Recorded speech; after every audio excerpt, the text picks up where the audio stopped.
Amém? O que eu estava dizendo mesmo? Hein, jovens? O que Paulo disse? Ele diz graças a Deus. Então, nesta manhã, nós damos graças a Deus. Porque em Cristo,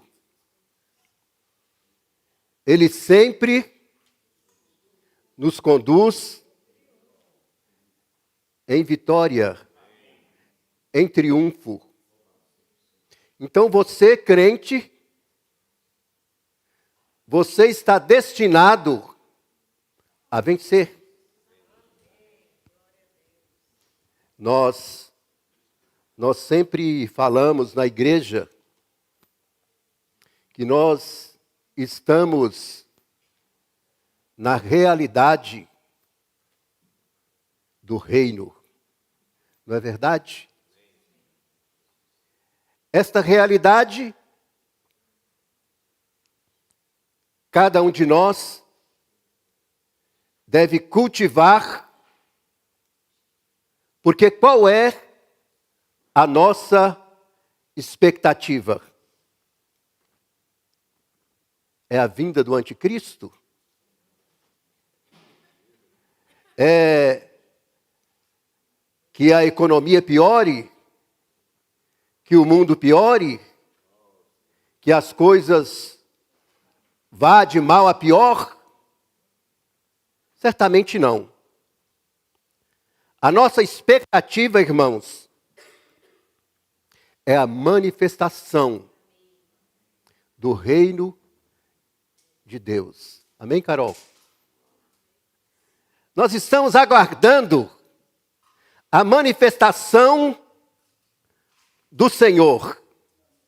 E enquanto isto, Ele nos incumbiu de viver a nossa vida aqui, de que maneira? Na realidade do reino de Deus. Não é verdade, Heber? Então, isto é para quem? É para cada um de nós. Para todos nós. Existe, nestes irmãos, desde que eu era garoto, quando eu começava a fazer prova, minhas mãos suavam, né? E toda vez que eu venho falar na frente, eu começo a ficar nervoso e as minhas mãos começam a suar também, não sei porquê, né? Principalmente quando nós vamos compartilhar de algo tão singular, que é a nossa vida com Deus. Quando nós falamos das coisas de Deus, né? Eu quero começar, vou falar para os irmãos que vou falar aqui 20 minutos, 25 minutos. O que nós tínhamos para falar demoraria 1h20, mas hoje nós já tivemos comunhão numa mesa ali tão abençoada, né? E eu não quero ser cansativo aos irmãos. Como igreja, nós vamos no dia a dia, né? Aprendendo, dando um passo de cada vez, aprendendo um pouquinho, não é verdade? Louvado seja o Senhor. Vamos ver Mateus 6,33, se o irmão puder jogar ali para a gente ler. Evangelho de Mateus, capítulo 6, verso 33. Vamos ler ali, né? Portanto, ponham em primeiro lugar na sua vida o reino de Deus. E aquilo que Deus quer, e Ele lhes dará todas estas coisas. Então, começamos falando de que o nosso viver deve ser na realidade do reino de Deus. O crente que vive na realidade do reino de Deus, ele vive debaixo de uma autoridade divina. Você que é motorista, você já parou o carro para um guardinha fardado lá na rua? Já parou, Henrique? Né? O guarda, você, né? Por que você para? Hein? Porque ele está investido de autoridade. Ele está representando o Estado, ele está representando a lei, e você para e se identifica. E você, como crente,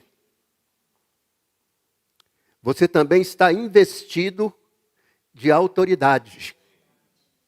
Está sobre a sua vida uma autoridade.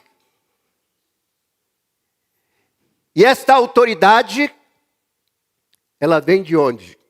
Ela vem de Cristo. Portanto, é muito importante você e eu cultivarmos, trazer para o nosso viver, trazer para o nosso dia a dia esta autoridade que está em Jesus.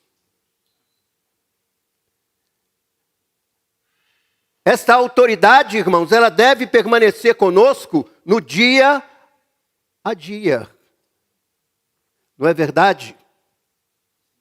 Para que nós possamos estar debaixo desta proteção. Há uma proteção da qual eu e você deve viver debaixo dela. E esta proteção, ela vem desta realidade do reino de Deus. O que Jesus disse? Hein, Marcos? Os irmãos estão aqui comigo? Hein? Eu falei que vou falar só 25 minutos, então vamos, irmãos, perceber o que o Senhor quer falar conosco nesta manhã. Aquela mulher do fluxo de sangue, ela trouxe para dentro de si algo que eu acho muito interessante. Ela já tinha gastado o seu dinheiro com os médicos, ela não tinha mais esperança, mas ela percebeu que aquele carpinteiro de Nazaré podia mudar a vida dela. E ela disse: se eu tão somente tocar nas vestes dele, eu vou ficar curada. E a reunião é para isso. Nós temos que tocar no Espírito. Tocar no Senhor. Há muitas coisas na minha vida e na sua que certamente ainda precisa de cura. E quando nós tocamos o Senhor, mesmo que ninguém do nosso lado não veja, se nós o fizermos pela fé, nós vamos ser curados. Nós vamos ouvir a voz do Espírito dizendo: alguém me tocou. Então, irmãos, a reunião da igreja, e outros irmãos mais chamam de culto, nós temos o hábito de chamar de reunião da igreja, é para que nós toquemos em Deus. Para que as nossas feridas sejam saradas. O irmão Alex falou com muita propriedade um dia desse na reunião de serviço, que muitos de nós estamos precisando de cura. E é verdade. E o que é que nós precisamos fazer para ser curado? Vamos tocar nele. Você precisa colocar a sua fé em ação e dizer: se eu apenas tocar nele, eu vou ser curado. Eu passei um mês aqui com a minha coluna doendo demais e ainda orando pelos irmãos, para os irmãos ser curados. Aí eu decido, eles: mas você orando para os outros ser curados e você está aí, tem um mês que a sua coluna está doendo. Eu pensava comigo, certamente isso aqui é um espinho na carne, né? Enquanto Senhor sabe, irmão, da nossa vida. nós somos dele. Tirou o versículo lá. E o versículo era: qual é a proposta de Deus para nós? Em primeiro lugar, o reino de Deus e a sua justiça. E o assunto que o Henrique começou falando no domingo passado é um assunto muito prático, que faz parte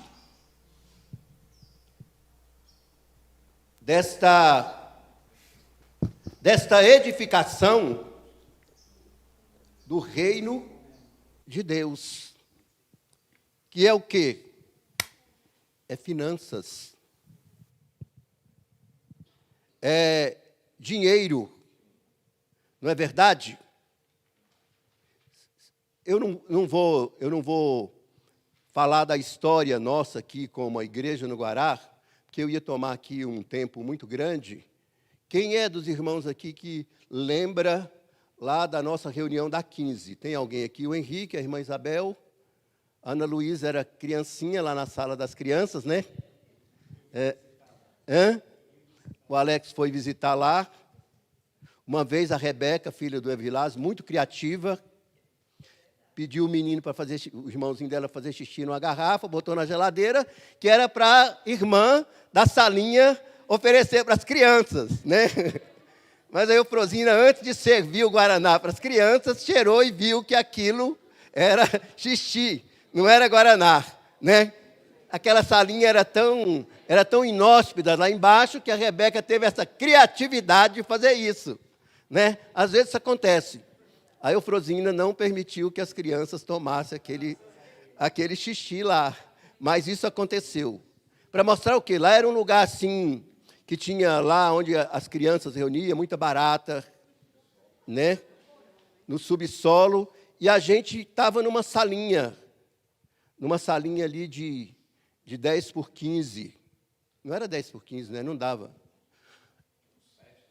Uns 7. A salinha aí de 25 metros, alguma coisa assim, era o lugar que nós reuníamos. E aí a igreja tinha comprado um terreno lá na 44, e esse terreno tinha sido invadido pelos vizinhos. E nós não tínhamos onde reunir. Não podia construir lá, e a gente precisava comprar um terreno. Me pergunta quanto a gente tinha, Thales. Nada. A gente só tinha a fé.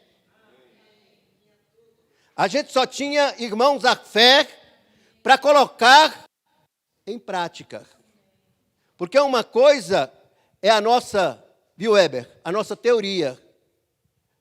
Na teoria, irmão, nós somos crentes demais, né? Mas o Senhor já converteu o nosso coração, né, Luane? Agora Ele precisa converter o nosso bolso. Amém? Não tem nem um escorpião no bolso dos irmãos. Pode enfiar a mão no bolso, né? Quando eu era bem garoto, o pastor da igreja que eu fazia parte, ele tinha um ditado que eu acho muito interessante. Ele dizia: Deus é muito rico e o dinheiro de Deus está no bolso dos irmãos. Nós vamos nesta manhã fazer uma oferta aqui. Nós vamos adorar o Senhor com a nossa oferta. Irmãos, esse é um aspecto que a gente precisa aprender.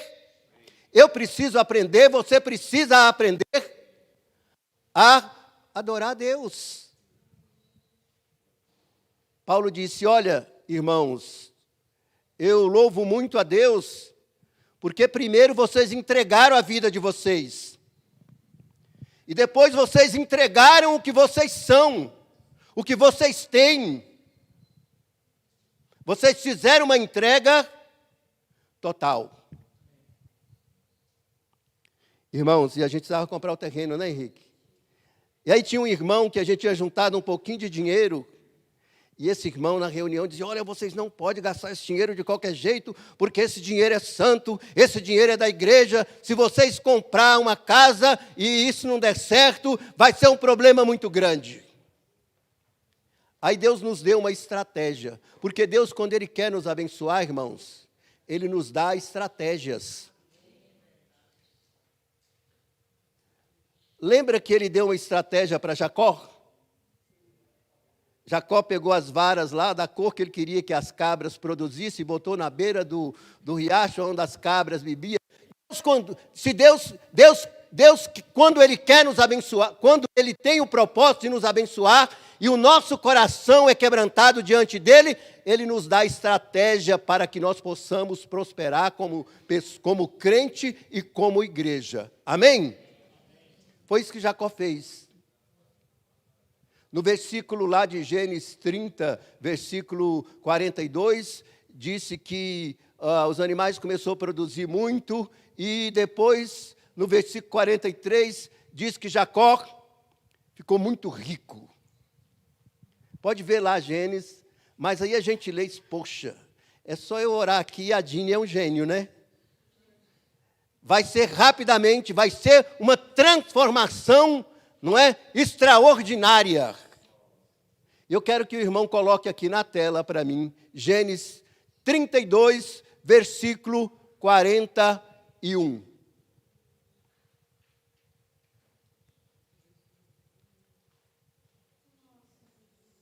Gênesis 32, ele já colocou o QR Code para a gente ofertar ali, ó.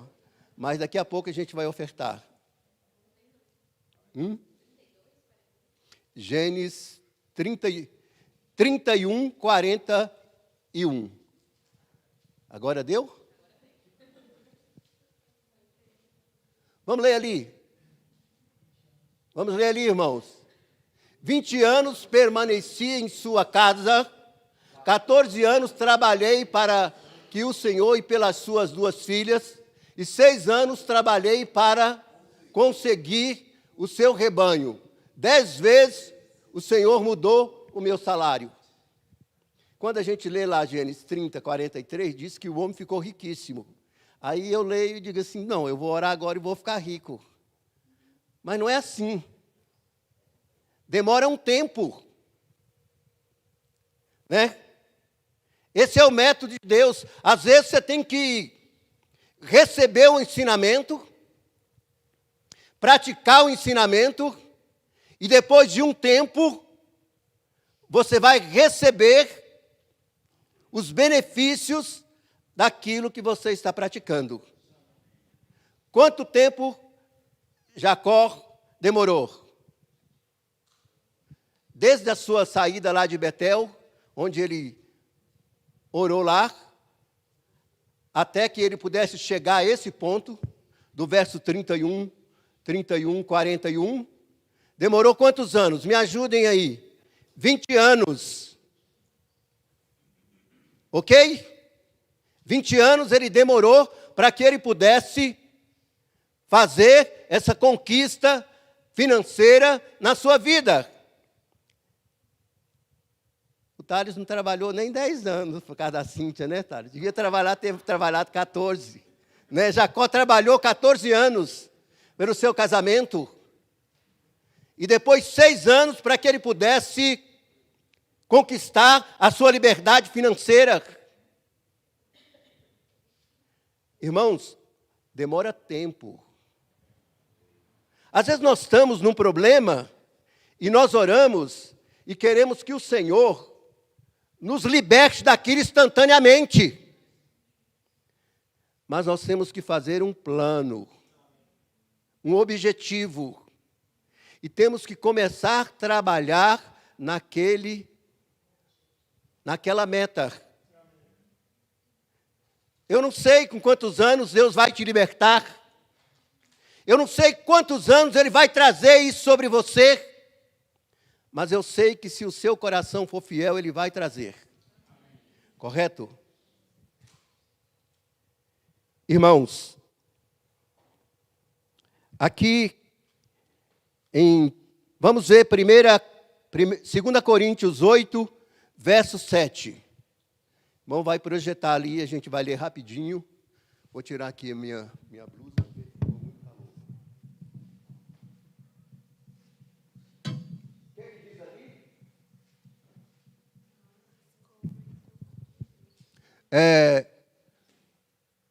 Mas como em tudo vocês, irmãos da Igreja do Guará, manifestam abundância na fé, na palavra, no saber e em toda a dedicação e em nosso amor por vocês, esperamos que também nesta graça vocês manifestem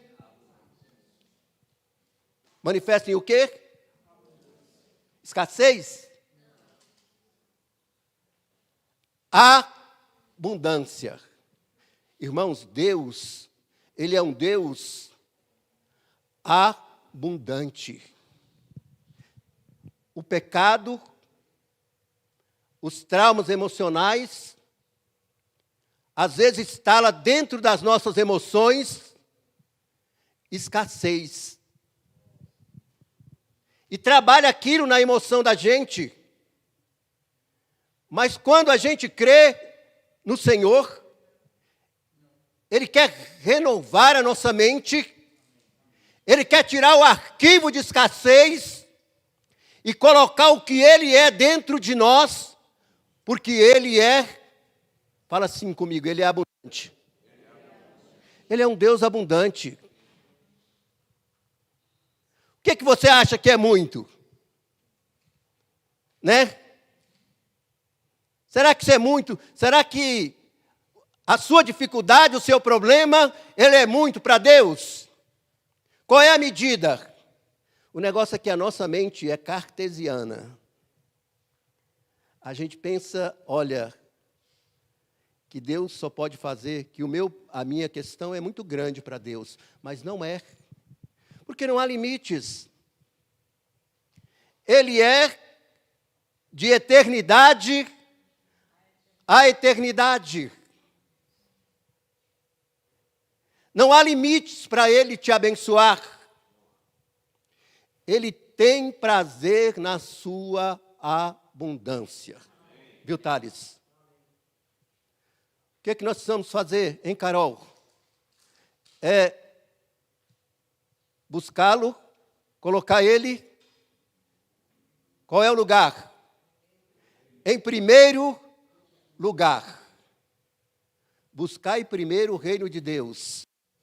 Então, qual é a nossa dificuldade? É porque nós colocamos Deus no final da lista. O Henrique falou sobre dízimo. O Senhor disse, trazei todos os dízimos à casa do tesouro, para que haja mantimento na minha casa, e depois fazei prova de mim. Se eu não vos abençoar e não derramar sobre vocês uma bênção, que vocês vão ficar admirados e dizer, poxa, mas quanta coisa Deus me abençoou. Mas o que acontece? Na prática, eu recebo meu salário, tenho que comprar comida, quem aluga tem que pagar aluguel, tem que pagar os boletos, tem que pagar isso. E se sobrar, né? Eu vou ofertar para a casa do Senhor, né? Porque eu sou, né? Sou uma pessoa crente e eu preciso fazer isso. Mas o que a palavra de Deus diz? Você tem que fazer quando? Em primeiro lugar. Vamos ler ali, irmãos da mesa aí, vamos botar lá, Provérbios 3, 4 e 5. Rápido que eu estou terminando aqui, irmãos. Diz assim, e você encontrará favor e boa compreensão diante de Deus e das outras pessoas. O outro versículo.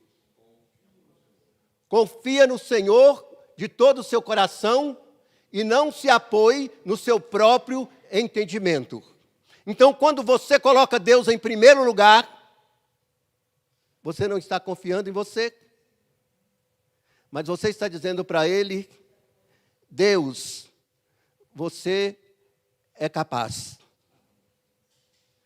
Você é ilimitado. Não há fronteiras para você, Deus. Você é o meu Deus. Você é o Deus que pode fazer o quê? Muito mais. Além do que pedimos ou pensamos. Amém, irmãos? Provérbios 3, 9 e 10. Diz assim, vamos ler aqui? Honre o Senhor com os seus bens e com todas as primícias de toda a sua renda. 10. Me ajude aí, irmãos. Ficarão completamente cheios e os seus lagares transbordarão de vinho. O que é a primícia? É o final da lista, né? Nós já vimos agora, não é isso, Ana Luísa? Final da lista. Aí o Alex vem aqui na frente, né? E nos ensina, nós temos que aprender, que na casa de Deus nós precisamos trabalhar com excelência. Nós estamos aí, irmãos, já protelando, né? As crianças precisam de uma sala melhor, precisam de equipamentos melhor para que as nossas crianças aprendam, para que elas possam, as irmãs possam receber as crianças ali com excelência. E isso aí depende de quê? De dinheiro. Não é verdade?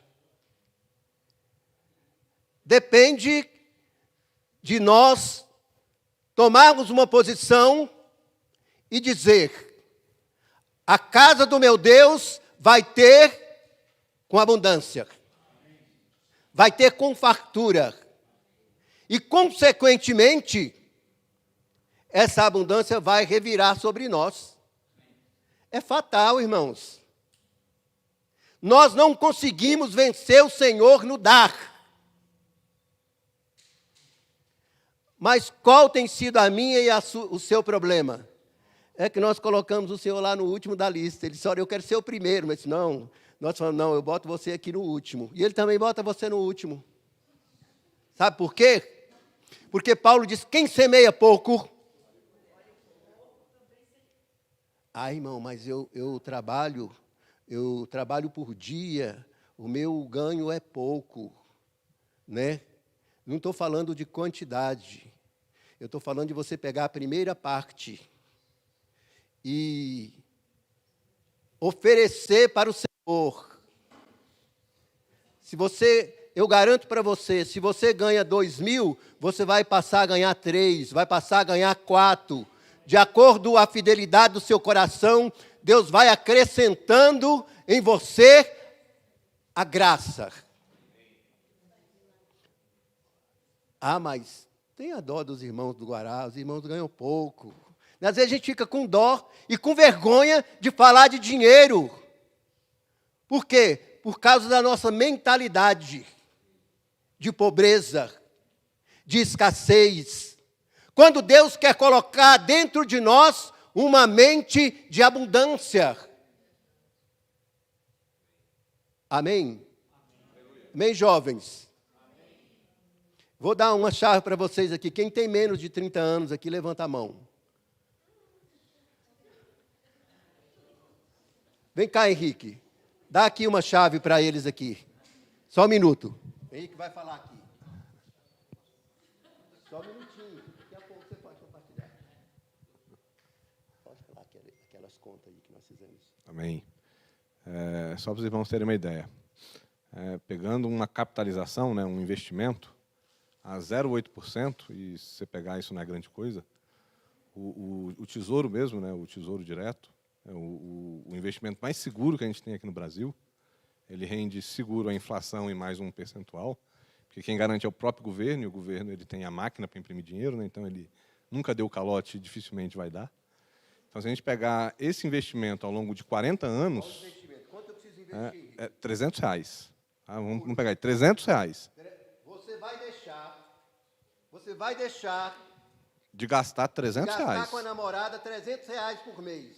Ao longo de 40 anos. Ao longo de 40 anos. O pai que quer fazer para o filho, né, o filho pequeno, se quiser começar já a investir, R$300 por mês. Investe no Tesouro Direto, né? Vai dar mais do que 0,8%, mas a gente fez as contas com 0,8% ao mês. E mais a inflação, ele gera a inflação também. Ao longo de 40 anos, no final, você vai ter R$1.700.000. R$1.700.000. É o montante que você vai ter. Se você pegar isso daí depois, né, a 1% ao mês, nós estamos falando aí de R$17.000. É a renda que você vai ter, o que você vai dar para o seu filho, você jovem que quiser investir. Então, essa é a chave, é poupar. Entenderam? Entendeu aí, André? 305 por mês, durante 40 anos. Você que não chegou a 30 anos, diga aí para alguém, comece a me tratar bem agora, porque depois, né? Senão você vai ter problema. R$300 por mês, irmãos, aí você cancela um almoço. Mas é muito tempo. Irmãos, viu, Carol? Não parece. Eu sei que vocês vão dizer que não parece, mas eu tenho 68 anos. Entendeu? Parece muito tempo, mas o tempo passa, não passa, Isabel? Prestem, irmãos, atenção. Depois vocês vão para casa e orem. O que é isto? Isto é você aprendendo e cooperando com Deus. Você ora e faz a sua parte. E Deus faz a parte dele. Porque numa determinada idade de maturidade, você depender do INSS, você vai sofrer. Entendeu?